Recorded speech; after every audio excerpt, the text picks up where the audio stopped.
தட்டை பொரியலுங்க. அதுக்கு தேவையான பொருட்கள் என்னன்னா, தட்டைக்காய் நல்லா பொடி பொடியா அரிஞ்சு வச்சிருக்கேன். பீன்ஸ் மாதிரியே தான் இருக்கும். பெரிய வெங்காயம் 1 அரிஞ்சு வச்சிருக்கேன். வரமிளகாய் 2 கிள்ளி வச்சிருக்கேங்க. கருவேப்பிலை தழை, மல்லித்தழை, தேங்காய், எண்ணெய், கடுகு, உப்பு, தண்ணிங்க. அடுப்பு பத்த வச்சுக்கலாங்க.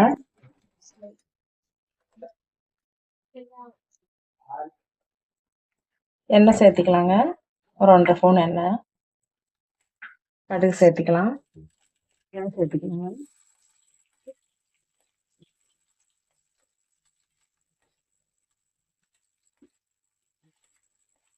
நல்லா வணங்கிடுச்சுங்க. காய் சேர்த்துக்கலாங்க.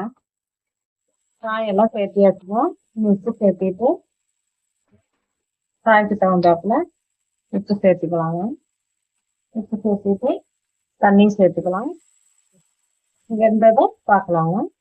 ரெடி ஆயிடுச்சுங்க. நம்ம ஊற்றின தண்ணியெல்லாம் சுண்டிடுச்சு. காய் வெந்துருச்சு. இப்போ கருவேப்பிலை, மல்லித்தழை, தேங்காய், வெங்காயம் சேர்த்துக்கலாம்.